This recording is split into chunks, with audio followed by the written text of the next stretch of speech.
Crypto czar David Sachs told Fox that Trump's meme coin is a collectible. Let's get into this. Non-fundable tokens, NFTs, and meme coins are neither securities nor commodities, according to White House crypto czar David Sachs. Instead, he defines them as collectibles. It's like a baseball card or a stamp, Sachs said in an interview with Fox Business, referencing Trump's explosively popular meme coin. People buy it because they want to commemorate something. The famous venture capitalist comments touched on a long running debate about the crypto industry in general, how exactly to treat different digital assets. Some argue that digital assets are securities, which are tradable financial assets like stocks. But others say they're commodities or raw materials that can be bought and sold, like gold and wheat.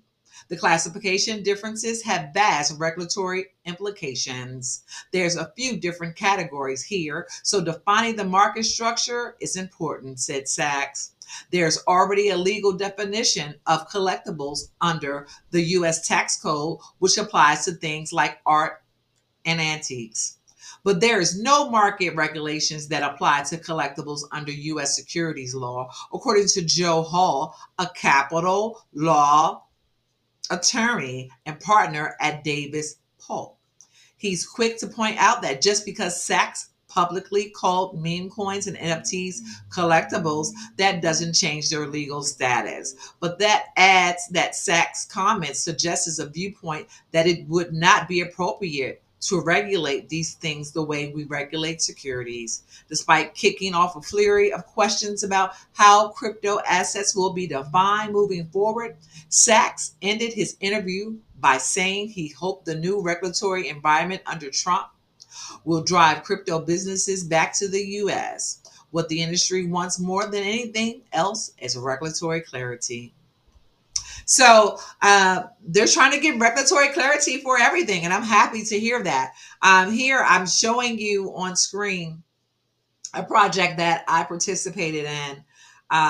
This was the Free the Real NFT project done under DC Blacks. Give me one second here. Let me try to get to the screen so you can see it in its entirety.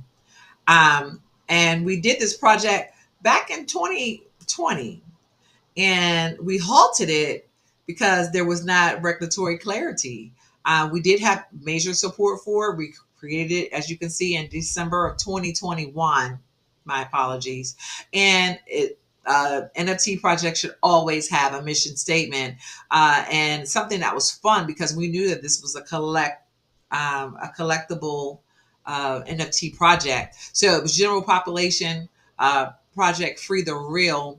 DC Blacks is a nonprofit that caters to the needs of the incarcerated out of Washington, D.C. So to make this fun, we came up with the mission that 6,000 Black men were kidnapped from the streets of Washington, D.C. and scattered throughout the federal prisons nationwide. The rescue efforts are ongoing. And we chose that because we wanted to continue this project, and I think we should pick it back up. Considering that we're getting some clarity now and more people are becoming aware of what NFT projects are. When we started this project, we had to also educate the public as to what an NFT was. So, but it is a collectible. As you can see, it says collect now. We had a pre-sale that was going on, and we also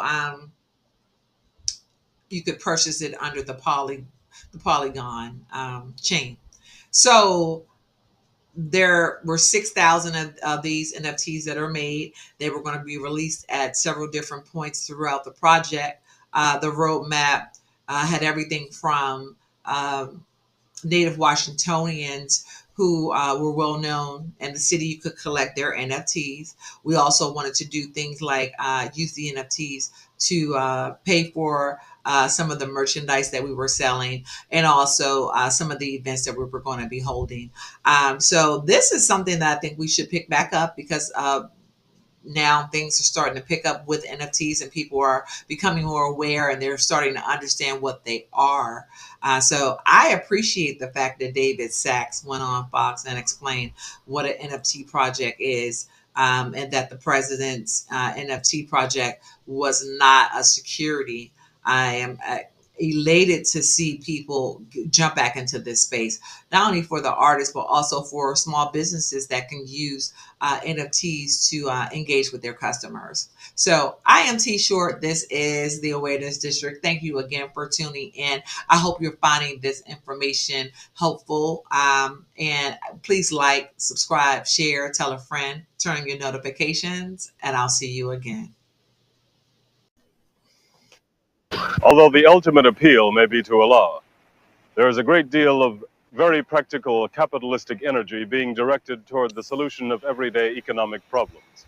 For example, Elijah Muhammad has always encouraged the development of Muslim business enterprises, and in the August 28th edition of Muhammad Speaks, he announced a 3-year economic program and plans for the development of a black national bank.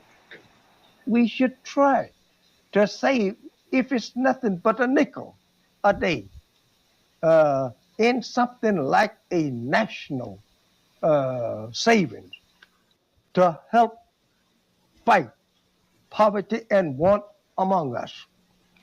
And in so doing, we would ease a lot of suffering that we are now undergoing if we just had a little of our earnings put up for that purpose. We have no rights to go around and fight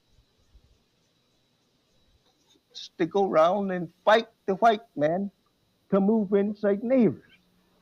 We should go to work and take that money and buy areas for ourselves where he is not, say, taking over for his own residence. Buy it from him if he will sell it to us. And if he don't sell it to us, then it is time then to take that money and try to buy your area somewhere else. On the back of each issue of Muhammad Speaks, you will find this statement. We want our people in America, whose parents or grandparents were descendants from slaves, to be allowed to establish a separate state or territory of their own, either on this continent or elsewhere. We believe that our former slave masters are obligated to provide such land and that the area must be fertile and minerally rich. We believe that our former slave masters are obligated to maintain and supply our needs in this separate territory for the next 20 to 25 years until we are able to produce and supply our own needs. Is this an idea that will attract more and more American Negroes, or is it another cultist pie in the sky notion?